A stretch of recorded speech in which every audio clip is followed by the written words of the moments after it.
I had been suspicious for weeks, though I tried to ignore it at first. My wife had always been careful about her work, often leaving early, coming home late, texting secretly, laughing at things she wouldn't share. I wanted to trust her. I really did. But something about the way she interacted with her boss, Mr. Lawson, made my instincts flare. I had warned myself not to overthink, but the unease never left my chest. Then came the idea. Perhaps risky, perhaps bold, but I needed clarity. One evening, I sent a polite invitation to Mr. Lawson to join us for dinner at our home. My reasoning was simple. If my wife had nothing to hide, he would come. And I could observe, see their interactions, read the tension or the lack of it, and finally understand what was happening. I watched my wife's reaction when I mentioned it over coffee. She froze. Her fork hovered midair. For a moment, she said nothing, just stared at me as if I'd gone mad.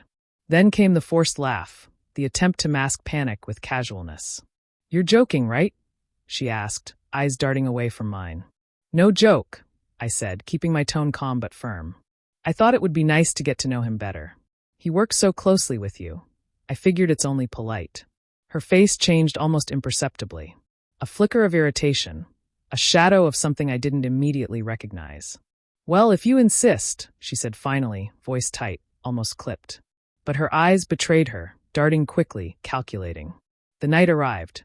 I spent the afternoon preparing dinner, polishing the silverware, choosing wine, setting the table with care.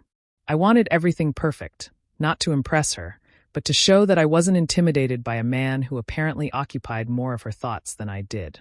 When the doorbell rang, she barely hid her surprise. I greeted Mr. Lawson warmly, shaking his hand, introducing him to our home as if nothing were unusual. She hovered near the living room, offering polite smiles but avoiding eye contact. I could feel her tension like a live wire, sharp and electric. Dinner started smoothly. Mr. Lawson was charming, cordial, even complimentary about the meal. My wife contributed little, her laughter lighter, her body language subtly constrained, like she was trying to manage appearances rather than enjoy herself. I observed, sipping wine, smiling politely, all the while watching her reactions. Then came the moment that left me speechless. A conversation about work, entirely innocuous on the surface, took a turn. Mr. Lawson complimented my wife on a recent project, mentioning how well she had handled a difficult client. She responded with a smile that didn't reach her eyes, leaning slightly closer to him, her hand brushing his in a way that set off every alarm I had been trying to ignore. I froze, fork halfway to my mouth. My mind raced. Was this deliberate? Was it just casual? My heart pounded as I realized. She wasn't hiding anything, not from me tonight. She was flaunting it. Every gesture, every glance, every laugh was carefully choreographed to make him look better in my eyes while subtly undermining mine. I tried to remain composed, continuing to talk to Mr. Lawson, steering the conversation, asking about his hobbies, his family, carefully observing how my wife reacted to my presence. She laughed a little too loudly at his jokes, leaning in just slightly too close, as if to assert her charm, to remind me of my place, or perhaps to test my reaction. Finally, I couldn't contain it any longer. I set my glass down, cleared my throat, and spoke directly to her. "You're enjoying this more than I expected," I said, calm but cutting. "Do you realize how uncomfortable this makes me?" Her face changed, shock, quickly replaced by indignation. "What are you talking about?" she demanded, voice sharp. "I'm just being polite. You're overreacting."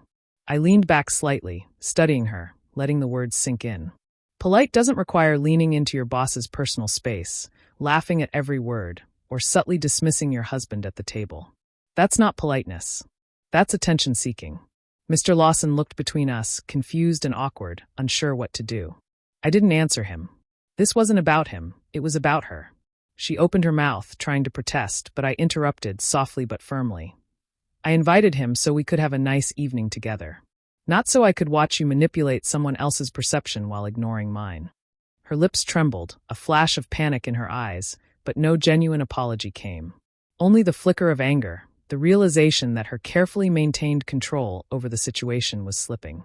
She glanced at Mr. Lawson, then back at me, as if seeking an ally, but there was none.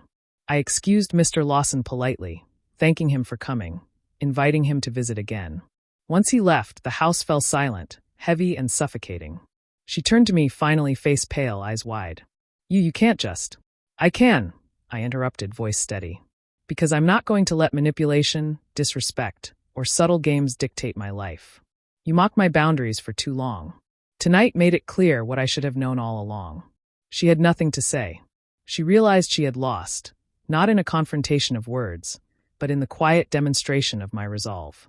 She had tried to provoke, to belittle, to flaunt her charm, but I had remained calm, composed, and observant. And in that silence, the power shifted. I didn't raise my voice. I didn't throw accusations. I simply walked away, letting the night speak for itself, letting her realize that her actions had consequences. That evening, I understood something vital. Love and respect are inseparable. Without respect, even love cannot survive. And tonight, hers had shown its true colors. By the next morning, the tension hadn't eased.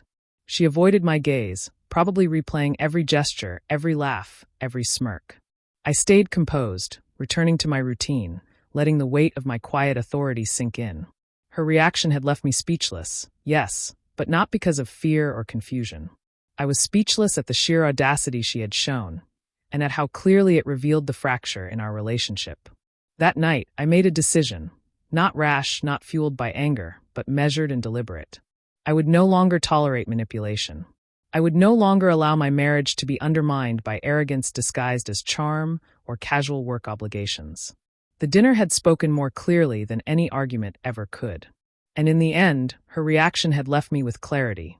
I deserved honesty, respect, and someone willing to value our marriage above appearances.